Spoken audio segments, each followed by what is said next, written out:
Hello, friends, and welcome to this episode of the Manifest Massively podcast. I am so happy to be here with you. It has truly been ages.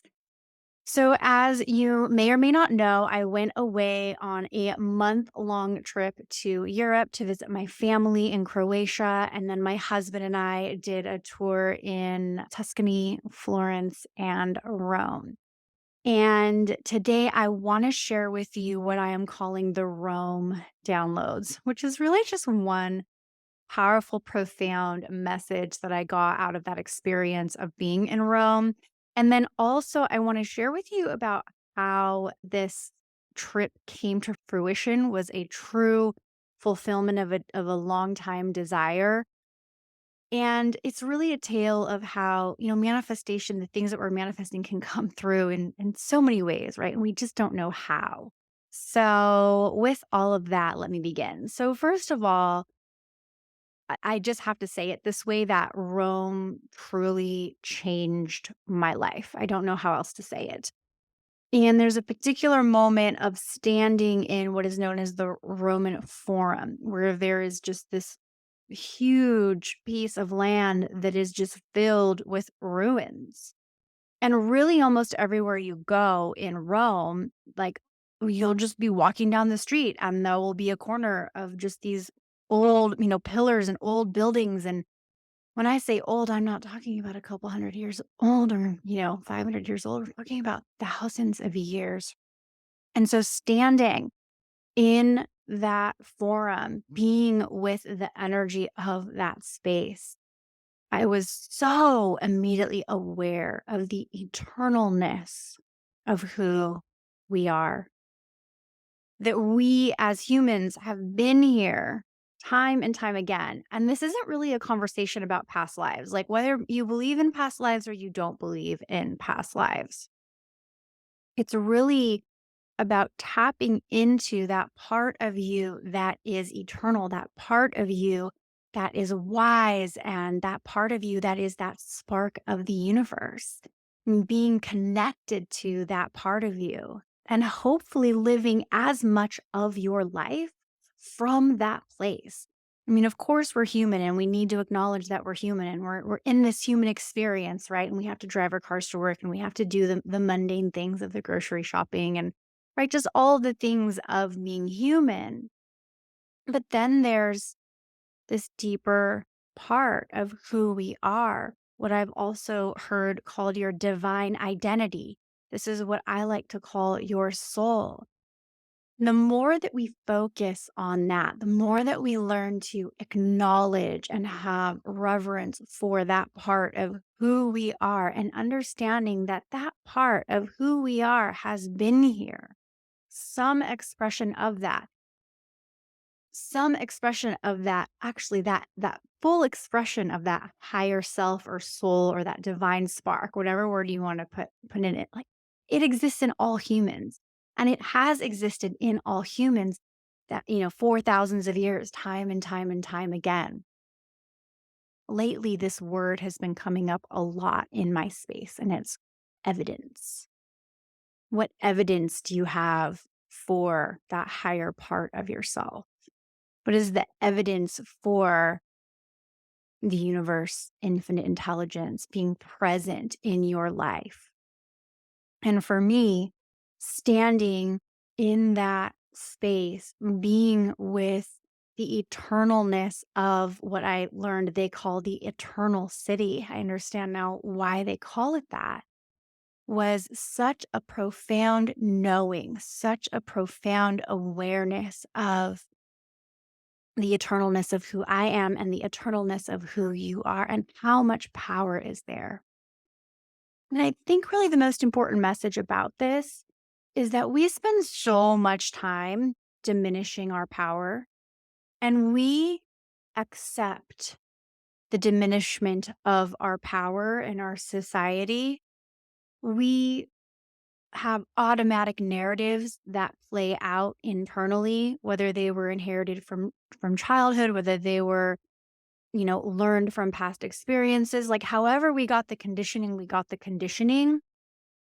And that conditioning is not the truth. And so, by acknowledging this eternalness of who you are, by acknowledging the divine spark that you are, the soul that you are naturally going to be able to discern between what is negative subconscious programming, like self doubt, negative thoughts, disempowering narratives, automatic thoughts that just play that really aren't the truth, but they just play because they're mechanisms, versus the you that you are. And this is such, if it is like the only distinction that you really get, and you find the ability within yourself to continuously return to that part of yourself, whether that be through spiritual practice or through meditation. It is such a powerful awareness, such a powerful knowing to come back to. And really, I invite you to begin to live your life from that place. And if you are someone who owns a business like I do, lead your business from that place. Because really, what starts to happen is you then start serving that greater love, serving that greater purpose. What else can I say about that? So, that being said, right? Like, what a profound thing to get from a vacation. So I shared this in an email that I sent out, but I want to go ahead and share it here as well, because my intention is that you really take from it how how this manifestation came to be, right? There's so many different ways it can all happen. But back in 2016, I had taken an art history class. And in that art history class, one of our assignments was to watch the Rick Steves video about Florence, which I highly recommend if you have any interest in art or any of that. I had not known about Rick Steves at that point, so it was my first introduction to him and his world. And it's definitely a world worth diving into if you're interested in European travel, because he really just created an amazing, amazing body of work around that. That being said, I watched this video on Florence, and for whatever reason, I was completely mesmerized, like completely taken away with the history of the Statue of David and what Florence was as a city, being the birthplace of the Renaissance, of humanity coming out of the Dark Ages and moving into this Renaissance period, which was just so important and so profound for even us, right? Like the impact that that still has had on us. And I just made the decision back in 2016, like, I have to go there. I must go to Florence. I must see the Statue of David. I must see the birthplace of the Renaissance. And that was that. I had no idea when, I had no idea how. I mean, clearly I knew that my family lived just one country over. I knew that it was possible, but it wasn't like I was in a place where I was like, okay, I'm going to buy the ticket right now. Just wasn't where we were in our lives. And then even once I got married to my husband and we planned our European honeymoon, like it didn't work out to go there. So it was a real giant surrender, yet a decision and a knowing that I will go. And I just left it at that. I just left it to the universe. I didn't make a plan. I didn't try to force it. I didn't save the money for the ticket, right? I just left it to the universe. I'm like, between me and infinite intelligence, this is going down. I don't have to know when, I don't have to know how, but it is happening. And then years later, right? Here we it was it's the end of 2022 that my husband was invited to be a part of the American Cancer Society's fundraiser gala. And given that we had both lost parents to cancer in the year prior, it just felt really appropriate to be there. And amazingly, his business was really, really taking off in the first year and continues to. And here we find ourselves with this opportunity to bid on a trip to Tuscany. And it was, I look over and basically my husband just bid on it.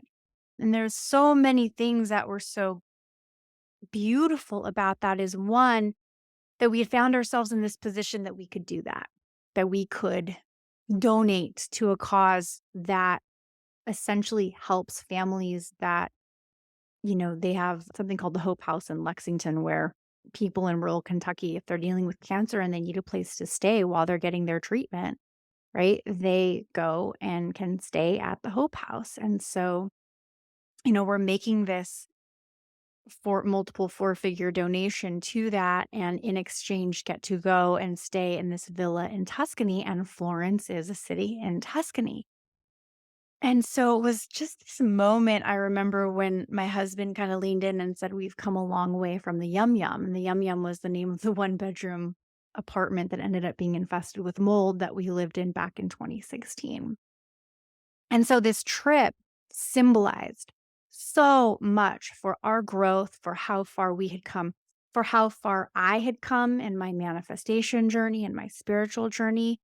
And for that beautiful trip to come through in this way, in this level of abundance was really, really, really special.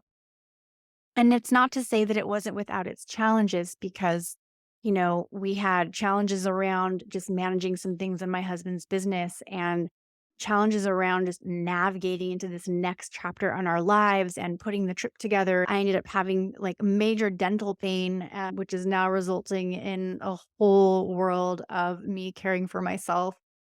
All kinds of challenges did come up. And I share that just because, it's not to say like, oh, and then we lived happily ever after and there was never a challenge again. It's not about the perfection, but it's about having those moments where we arrive and we look back at those individuals who made the decision that they were going to achieve a certain something and who made the decision that they were going to embody a certain something, and then to witness that down the line, to see yourself fully being that and realizing that it has been done is a really profound, profound thing. So I invite you that whatever it is you're inspired by, or whatever it is you're in a great desire of, make the decision today. Make the decision that it shall be. And maybe it is something that you need to make a plan around, and that's perfectly okay. But maybe it is something that you just fully let go to the universe and you let it come to you. And you let it come to you at the perfect right time, because it's not something that you have to do something about, because the you that is you, the you that is the eternal you, has made the decision. And so it is. So that is what I wanted to share in my comeback podcast episode with you. I have some really amazing things coming your way, including a free money manifestation journal and workshop. And I will be opening up one-on-one coaching spots. So be on the lookout for that. Of course, I always love to hear from you. Send me a DM on Instagram or an email at hello@NicoleReneeRay.com. And I will see you in the next one.